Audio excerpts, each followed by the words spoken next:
Olá, queridos pais, bem-vindos. Esse é o podcast do projeto Pai Segundo o Coração de Deus.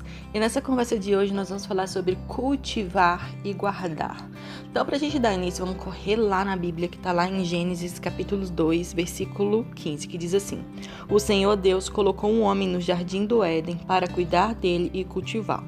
Então, quando a gente vê na história, isso aconteceu antes da queda. O relato da queda começa lá no capítulo 3.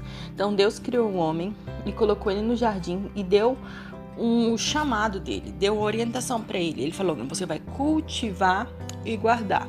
Depois veio a queda. Muitas vezes as pessoas tratam esse cultivar e guardar apenas como algo que era da agricultura, mas não está ligado somente isso, está ligado ao propósito de Deus para o homem. E ele nos diz que nós devemos cultivar e guardar. Então logo veio a Eva e os dois ficaram juntos nessa responsabilidade de cultivar e guardar. Aí veio o pecado e tornou as coisas muito mais difíceis. E eles se perderam um do outro. Aí aquela auxiliadora idônea que a gente auxilia quem? A gente auxilia alguém no chamado, num propósito. E a Eva, ela auxiliava Adão nesse propósito, né, de cultivar e guardar. E quando a gente traz esse cultivar e guardar para os nossos dias, a gente precisa entender como mães, como pais, que nós somos responsáveis por cultivar e guardar também. Aí eu separei essas duas palavras em algo no momento de oração hoje e o Senhor veio me falando que cultivar, quando a gente cultiva, a gente cuida, produz frutos, floresce, ama, embeleza, distribui, alimenta, planta, colhe, espera o tempo certo. Vamos trazer aqui como que é feito o cultivo de uma plantação, por exemplo. Meu pai é agricultor, eu passei a vida inteira vendo ele fazer isso. Como que ele fazia? Primeiro ele escolhia o terreno. Não podia ser qualquer terreno, tinha que ser um terreno adequado, um terreno que tinha um solo bom, uma boa quantidade de sol. Ele escolhia esse terreno. Depois que ele escolhia esse terreno, ele limpava todo o terreno. Depois que ele limpava o terreno, depois de limpo, ele estaria pronto. Para quê? Para o preparo do solo. Aí começava o preparo do solo. Ele pegava o trator, gradeava aquilo tudo. Depois de gradeava, ele fazia as covas. No caso, quando ele ia plantar melancia, ele fazia as covas, adubava as covas, molhava. Depois esse solo estava pronto para receber a semente. Aí ele vinha, trazia a semente e plantava. Só que aí você pensa, acabou aí? Não, não acabou aí. Essa semente plantada, ela precisa ser cuidada. E quando ela precisa ser cuidada, de quê? Primeiro, assim que você planta semente, aquele solo tá limpo, tá adubado, começa a crescer ao lado ali os matos, as ervas daninhas, que o agricultor precisa fazer o quê? Ele precisa ir lá com uma enxada e limpar ao redor daquela planta, para que aquela erva daninha não sufoque, não mate. Então ele cuida. Outro processo que é necessário para cultivar é que o agricultor precisa estar sempre atento àquela planta sobre as pragas que vêm. Então vem lagarta, vem pulgão, vem um monte de doença hoje, até ferrugem de planta existe. E essas doenças, elas vêm na planta e matam. Então o agricultor ele precisa estar atento para poder combater essas doenças, para que a planta possa crescer saudável. Aí ela cresce. Aí ela começa a dar muitos frutos e ela fica linda, bonita, porque foi feito tudo com cuidado e zelo lá no preparo do solo, no cuidado com o mato, na proteção contra doenças. Aí chega a hora da colheita, do florescer, da colheita. E a colheita ela não pode ser feita antes nem depois, ela tem um tempo certo para acontecer. Aí ele vem, colhe aqueles frutos, daqueles frutos ele distribui, ele alimenta. Então esse é o processo de cultivar. E a gente cultiva pessoas, nós cultivamos na nossa casa. Então Deus coloca pessoas na nossa vida para a gente cultivar. O Jesus, lá em Mateus 28, ele incumbiu todos os discípulos a fazerem o quê? A testemunhar dele e fazer mais discípulos. Então, a nossa responsabilidade é cultivar aquilo que a gente recebe, testemunhar e cultivar mais discípulos para Cristo. Então, essa é a nossa responsabilidade. Então, não mudou o chamado que Deus nos deu. Não mudou o propósito do ser humano desde a sua criação. Ainda é o mesmo, cultivar e guardar. Então a gente cultiva e guarda na vida dos nossos filhos. A gente semeia na vida dos nossos filhos. A gente abençoa os nossos filhos. A gente cuida dos nossos filhos. A gente protege, a gente ensina, a gente guarda. Para que no tempo certo os frutos venham ser colhidos. E esses frutos, eles não vão ser para nossa própria glória, mas para a glória do Senhor. É lindo ver o que glorifica a Deus, é o nosso relacionamento com pessoas. Em João, Jesus fala que aquela parte lá da videira, né? Que quando a gente lida um com os outros, nós glorificamos a Deus pelo nosso amor que nós temos um com o outro. Aí vem um outro ponto agora, né? Já falamos do cultivar, agora nós vamos falar do guardar. O que era o guardar? Então, o guardar era proteger, era se armar. Então, muita gente discute, né? Por que Eva teve acesso à serpente? Porque Adão, ele se distraiu do guardar, do proteger. E o guardar é guerrear, é vigiar, é se preparar, é ter estratégia, liderar, proteger, ter visão, é se armar, discernir, planejar, é construir muralhas. Então, hoje nós vivemos num mundo que tenta o tempo todo corromper a nossa mente dos valores que Cristo nos tem dado. É o tempo todo que é jogando ideologias, coisas sobre a mente das nossas crianças. Nós precisamos ser vigilantes, nós precisamos ser guardas da nossa casa, guarda dos nossos filhos, guardas do nosso casamento. Quantas setas Satanás tem lançado sobre o nosso casamento com ódio, com falta de perdão, e a gente tem aceitado essas coisas justamente por falta de vigilância, por falta de estar posicionado para a guerra. Nós fomos chamados a estar posicionadas, a estar vigilantes, a estar atentos. E eu trago 2 textos aqui para a gente estar meditando. O primeiro texto, lá em Salmos 1:3.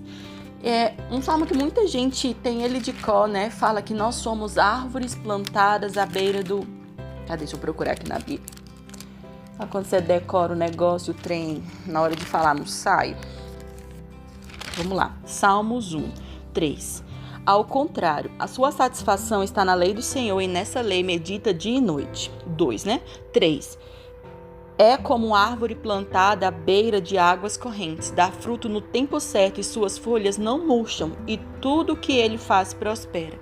Então, para que a gente frutifique, para que a gente seja fortalecido, a gente precisa estar onde? Plantado à beira do rio, desse rio. É porque a gente vai ligando todas as palavras de Deus, e Jesus fala que aquele que beber da fonte de água que ele transbordará, terá a fonte de vida em si e transbordará. Então, nós somos a fonte que transborda dentro da nossa casa, dentro da nossa família, dentro dos nossos filhos. E o sobre guerrear, sobre guardar, tem aquele texto de Efésios, capítulo 6, muito conhecido, que Paulo nos orienta a estarmos preparados, a estarmos atentos. Deixa eu procurar aqui Efésios. Bem na hora que a gente decide gravar, começa a passar um monte de caminhão na rua. Pela minha igreja, achei Efésios, que diz assim: finalmente, fortaleça-se no Senhor e no seu forte poder. Vistam de toda a armadura de Deus para poderem ficar firmes contra os lados do diabo. Pois nossa luta não é contra seres humanos, mas contra potestades e autoridades, contra os dominadores deste mundo de trevas, contra as forças espirituais do mal nas regiões celestiais. Por isto, vistam-se de toda a armadura de Deus para permaneçam inabaláveis, pois de terem feito tudo. Assim, mantenham-se firmes, cingindo-se com o cinto da verdade, vestindo a couraça da justiça e tendo os pés calçados com a prontidão do evangelho da paz. Além disso, usem o escudo da fé, com o qual vocês poderão apagar todas as setas inflamadas do maligno.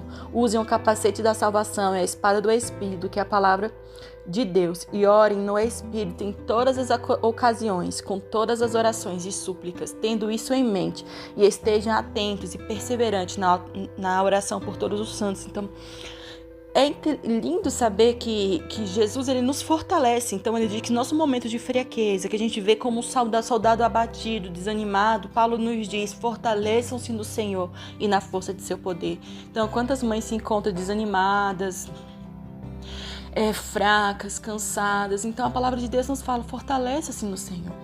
Muitas vezes a gente quer fazer as coisas querendo estar pronto. Não, eu quero estar bem, nem sempre assim.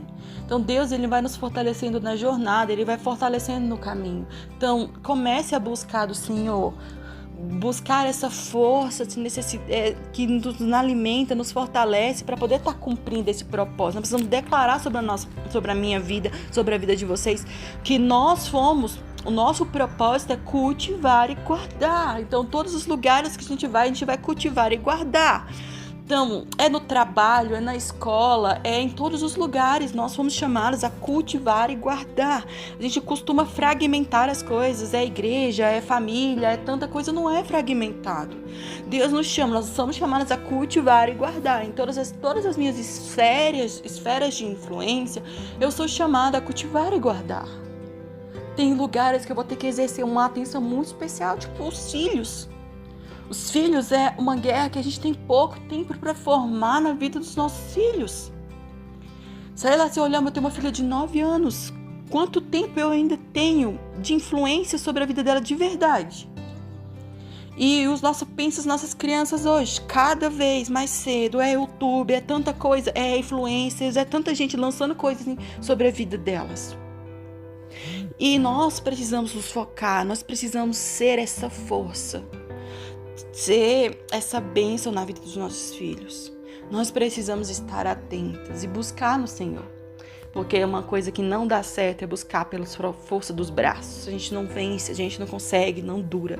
Mas no Senhor, plantada à beira do rio, de água fresca, de água corrente, nós seremos fortalecidas e nós seremos capazes de cumprir esse propósito. Porque enquanto Adão e Eva estavam sobre a bênção de Deus, eles cumpriam seu propósito com perfeição.